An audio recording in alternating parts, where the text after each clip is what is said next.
have a motion to dispense with the last meetings. This is a special meeting, so we'll Okay, dispense I with the wasn't- minutes. If we have a motion to that effect. So moved. Second, Seconded. all in favor? Aye. Carried. Okay, well, Tara, I guess it's your game right now. Absolutely. So do you think it would be helpful for me to go through the entire Clean Energy Communities program or just the Unified Solar Permit? You wanna hear about the whole program that's available? Sure. Okay, so while my computer, like pull up the presentation here. Some of it there, I like the other one better, if that works. And Oh, Tara's it's from fine now. Extension. Yes, I'm from Cornell Cooperative Extension. This was happening the other day when I was in here too. I like had it already and then all of a sudden it goes away. So I'm just gonna start talking. So I started a few weeks ago at Extension. My role is to educate the county about energy use, and particularly this program that's being funded by NYSERDA, which is called the Clean Energy Communities Program. So that's mainly what I'm working on. I'm responsible for both Delaware and Chenango counties and all of the towns, the counties themselves, and the villages within. So there's about 35 entities, as you can imagine. And basically, the Clean Energy Communities Program is a program that was started last year by NYSERDA to basically engage all of the communities in your state. Like I said, any villages, towns, or counties, or cities as well, and basically starting to get designated for clean energy commitments. The program itself is it has 10 action items that can be completed. You have to do 4 of them to be designated a clean energy community. Once you're designated as a clean energy community, you are eligible for grants. The grant sizes for communities of this size, which is 40,000 or less, are $50,000 and $100,000. And those grants have to be used for greenhouse gas reduction projects. They are unmatched grant. You don't have to have any match for the town. They don't, it's basically open, which kind of makes them, really useful to a lot of towns, especially small towns. So they've kind of, marketed it that way, I guess you could say.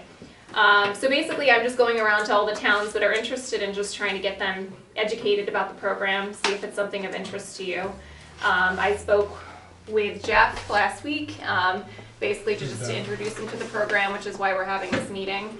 The reason for the emergency meeting is that one of the action items that's one of the easiest to achieve is called the Unified Solar Permit.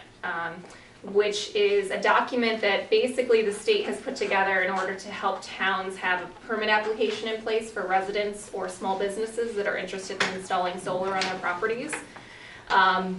It's a pretty template application. Basically, the issue is though that there is this $2,500 in funding that's available, basically an incentive for passing the resolution that's only available until July 28th.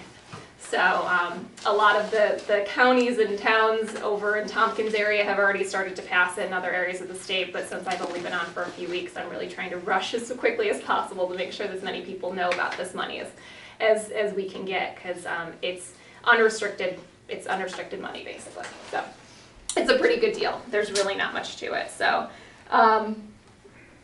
so the other action items, as I pull this up, like I said, you only need to do 4 as a community in order to get designated.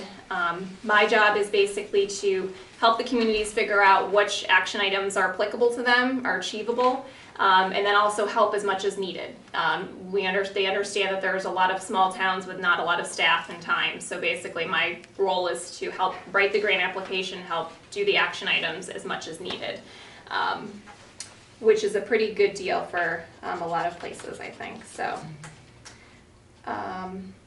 basically identifying the easiest action items, there's a few that pretty much most of the towns are doing.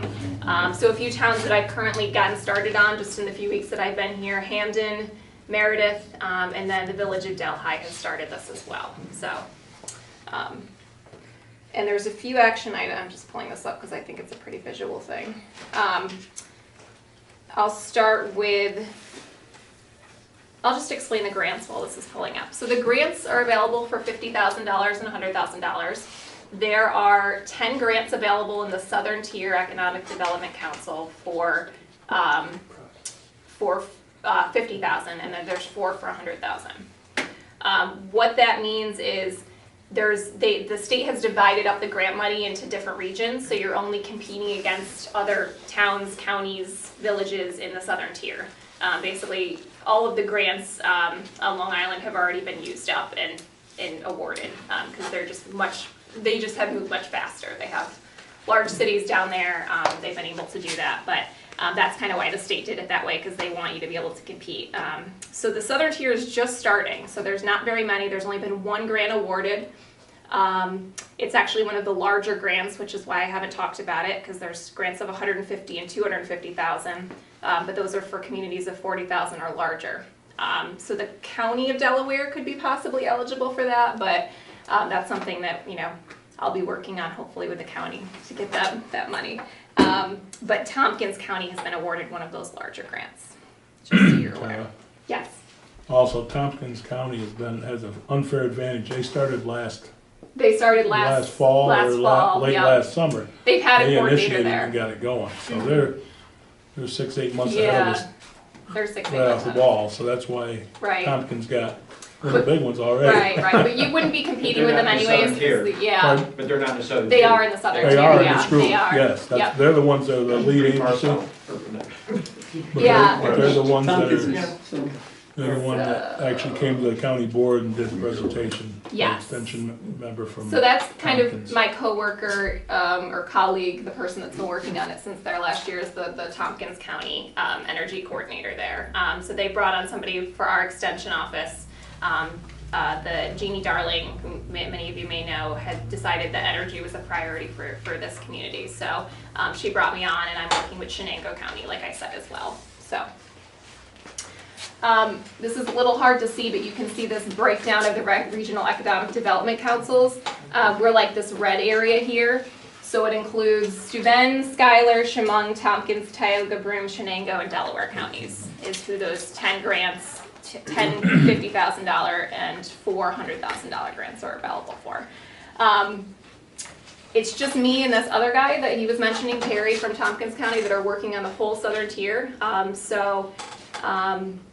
We can kind of gauge what other communities are doing this, and there hasn't been too much, there's been a few kind of in Tompkins that are starting it. So that's one of those things where, I feel like this is a very achievable thing. The grants are definitely achievable if the town of Franklin wanted to move forward with this. It's one of those things where we just want to be honest and figure out, once you get to the end of the designation, are you going to be able to actually secure the funding? And I do think that's certainly a possibility if you have a grant opportunity in mind. So like I said, the grant itself, whether it be 50 or 100,000, depending on what's left, has to be used for a greenhouse gas emissions reduction project. There is no cost share required by the town itself. It has to be completed within a 3-year period, so it has to be a 3-year project. And once the community is designated, you only have 3 months to apply for the grant. So it's something to start, if this is a process you want to go forward with, you have to start thinking about now what you want to use the grant money for. But writing a grant is something that I would be helping with too, so it's not, completely if desired.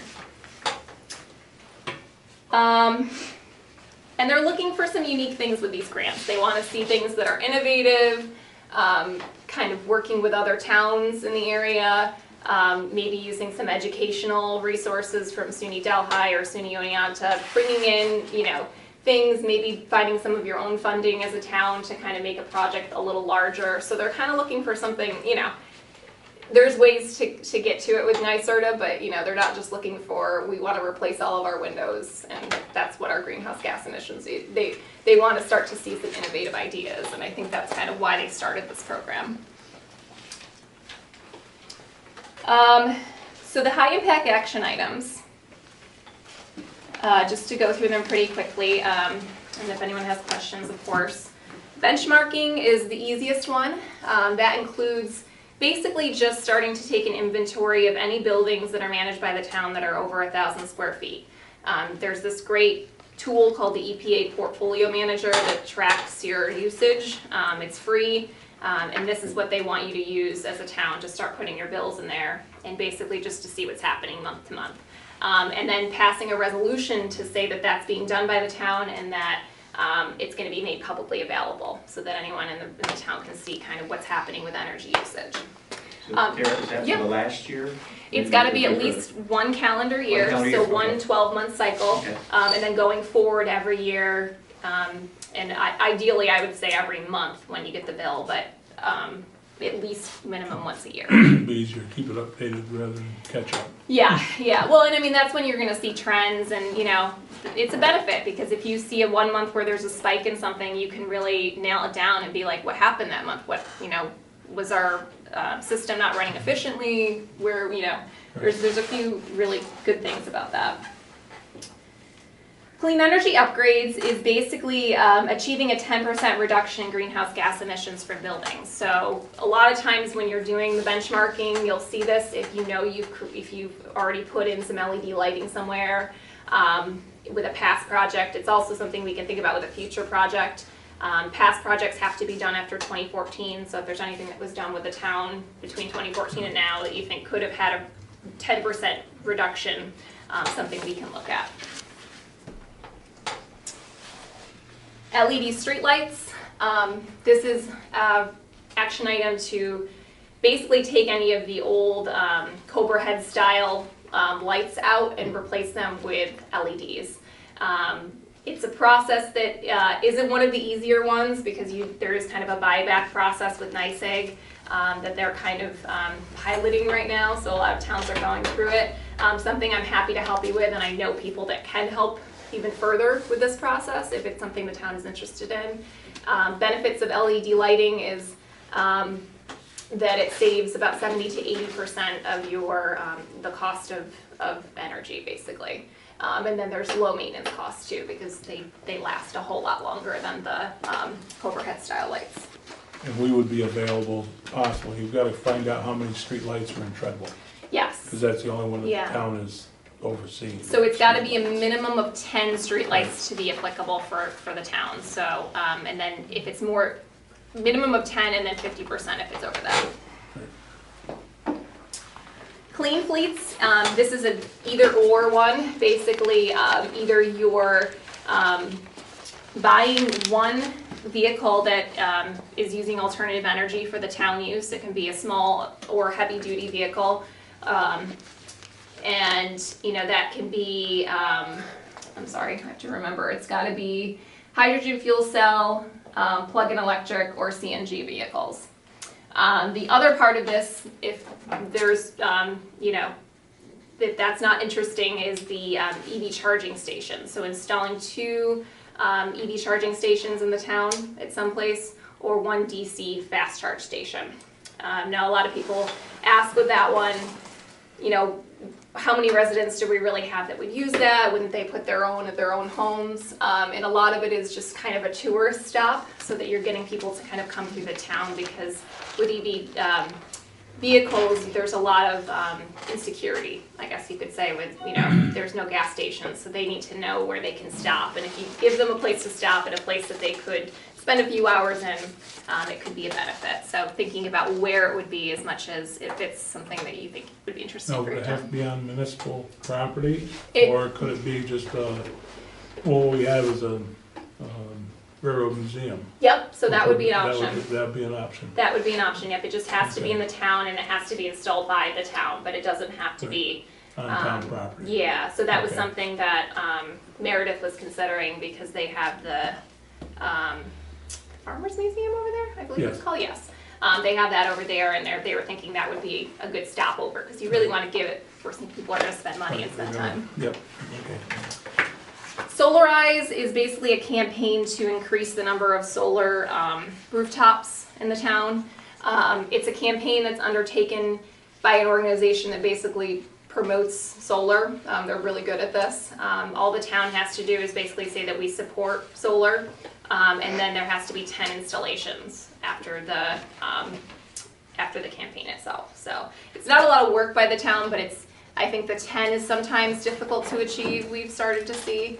And it can be small businesses or homes themselves. Is there a size requirement, you know, I mean, Yeah, that's a good question. I don't think that there is 10 residential or commercial solar installations that result from the Solarize campaign within the jurisdiction.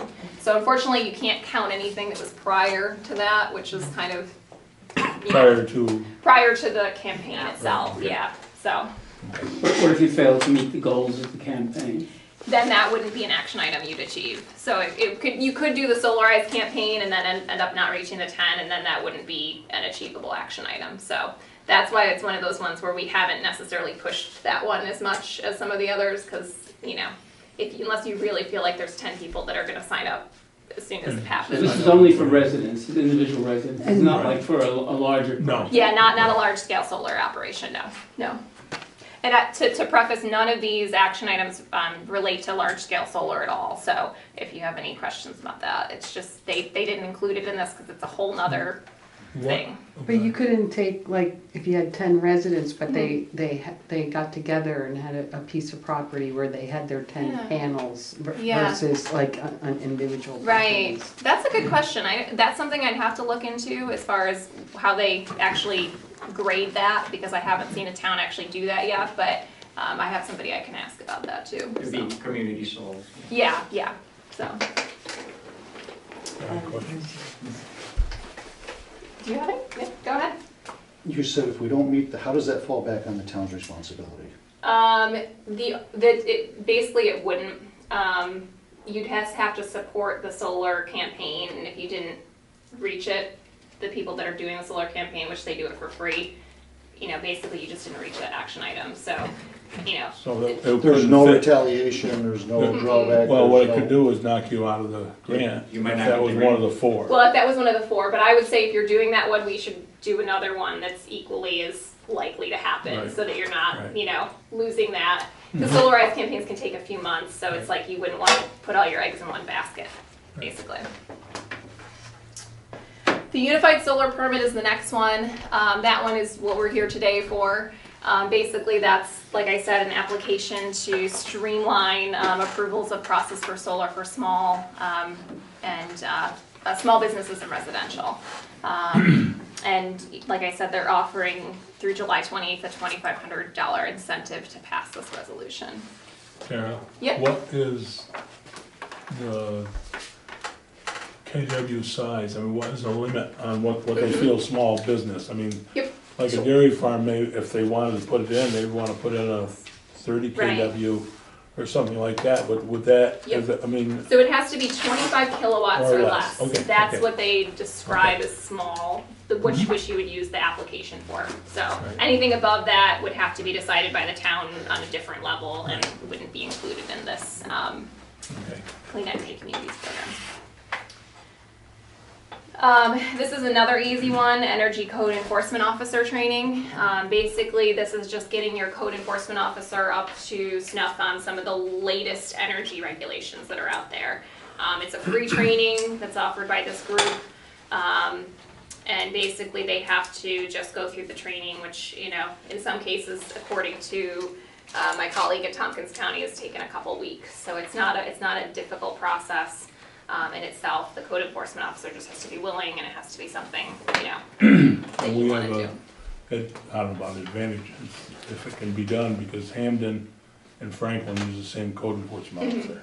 Yeah. So the training fees could be Yeah. split. Yeah, and there and actually we is, could both get the same, right, benchmark to. and there is no Program. training fees, it's a free training, Free so training. basically, and they come to you, so Right. Hamden's gonna be doing it anyways with the code enforcement officer, so basically it would just be the town of Franklin signing on to it too and saying, we support this code enforcement officer to do this.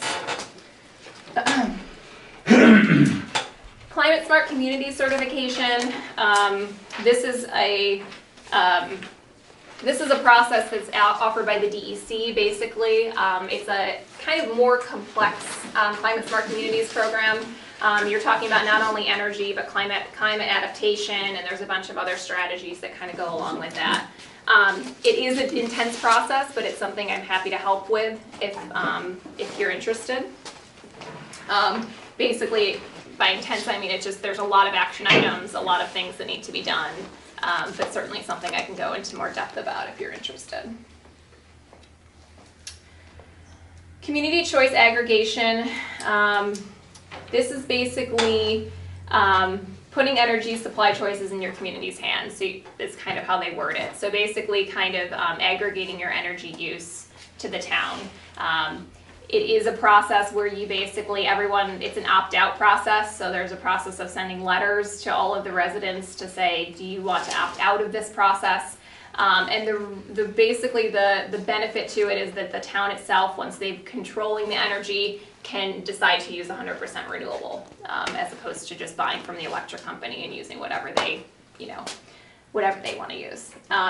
It's a process that hasn't been done with a lot of towns quite yet. There's a lot of push, I would say, from the state, but it hasn't really taken a lot of steam. So if the town wanted to do it, it's certainly something I can help with, but you don't have a lot of examples to look to as far as how others have either fared or maybe not so well fared with this program. So like I said, another one of those ones I can look into. Tara, is there a percentage of the town, like you say, everybody opts out and comes in, but if some people don't want to participate, I don't think that there's a threshold that needs to be met. I just wanted 60% or something. Yeah, I don't think so. I think in theory, from what I understand, mostly everyone could opt out, and as long as the town is still controlling at least some people's decision to choose renewable, it would work. Yeah. So, but it's a lot of work by the town, so that's probably how I should preface that one. And then Energize New York Finance.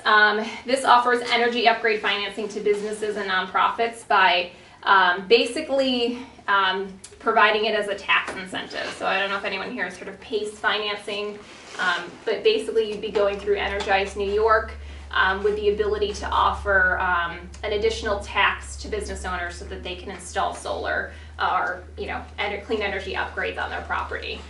It's basically a way to help these small businesses and homeowners finance clean energy upgrades that they may not decide to invest in anyways. Is it at anywhere near comparable to market? Or? Yeah, it is. It's just, like I said, it's one of the other ones that's a lot of work. Yeah. The only municipality in the state that has currently done it is the County of Westchester. So to give you a little bit of, who's doing it and who the others, and we haven't really seen a lot of it yet happening there, so I can't really speak to it much, but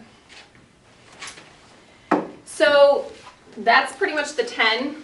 Going over it with Jeff the other day, we did identify that the easy ones are probably achievable by the town. The unified solar permit, the code enforcement officer training, the benchmarking, and then the fourth one could potentially be maybe the EV charging stations or maybe the clean energy upgrades if that's something that the town has met. Or Well, the LED lighting. yeah, that might be a- yeah. I just wrote down 5 that, for if we did the charging stations, which would be an outlay of roughly $3,000. Right? Yep. The lighting, that'd cost us, what'd you say, $150 a light? About $150 for a buyback is what we've seen typically from MISIC. The benchmarks, resolution, and training, well, those 3 are, I mean, that could possibly get us in line for 5. Yep. And we only need 4. You only need 4. So once you reach the 4th, they don't care. They don't care. You don't have to go any further, basically. So. Is there further funding if you were to go beyond the 4 or the 5 and There is continue to Yeah, there is upgrade? not. There is not. No, they don't. They haven't offered anything yet, but NYSERDA, is constantly reevaluating their program and seeing, which is another thing with the funding. It's one of those things where we've got plenty of grants available right now, but that's the extent of which we know that's available. It's potential that, maybe at the end of the year they say this is going so well that we're going to offer you all these more grants, but we can't. There's a total of 18? There's total, or is it 14. 10 and 4. And like I said, no small community has been awarded a grant yet. Right. So there's 14 total right now. So, Won't they all be awarded at the same time? I mean, since they're competing with one another? yeah, you think, it's basically a friendly competition. So you're basically racing to the finish line. It is first come, first served. Yeah, it's first come, first, Oh, so if you come up with a proposal that they think is worthy, Yep, They're not gonna wait for the others to all. Oh, no, no, There's yeah. not a deadline? Nope, well, the deadline, so it's until the grants run out or until, I think it's August 29th of 2019. So we're anticipating they'll run out before then, but. If we wait till then, I don't think we'll make it. Yes, we will. Right. No, I just. Yeah. No, but, you know, but you're right, I mean, Yeah. it's something, I know through the, ag thing, the Southern Tier thing, that was a first come, first served Right. grants. It's a similar Yeah. type structure, Right. and like I said, I can tell you about the towns I'm working with within these two counties. I could talk to Terry over in Tompkins and tell you about the ones he's working with there, but there's really no way to know how fast and slow some others are moving. So basically what I'm telling all the towns is just go at it as quickly as you can, and, Yeah. yep. What are some of the projects that the towns are thinking of doing with the grant money of the 50 or 100,000? Yeah. And does the town here have any thoughts about that? That's a good question. So a lot of the grants that have already, it's one of those funny things where NYSERDA is being secretive about the grants they've already awarded because they don't want it to just be a duplicate, you know, oh, we'll do that because that was awarded. They really want everyone to try and be as innovative as possible, but I can tell you, you know, there's a town that's looking at kind of working with a local college to install, they're gonna upgrade their town hall, basically, to make it a clean energy town hall, basically. And they're gonna invest some more funding in that from some other grants that they found and work with a local college to basically use the students that are kind of getting educated there to help them with the project and the planning. I think that's something NYSERDA is gonna love. Things like that. Installing ground source heat pumps is another one that they're very interested in recently, so if you can find a way to do that. They're looking for technology that's hasn't really been tried a lot yet, so that the towns can really start to think about ways to be innovative and kind of think outside the box. And it hopefully inspire some of the other towns that aren't doing the program to think about ways that they could invest. So ground source heat pumps fit in under this, They do. and that would be for residential?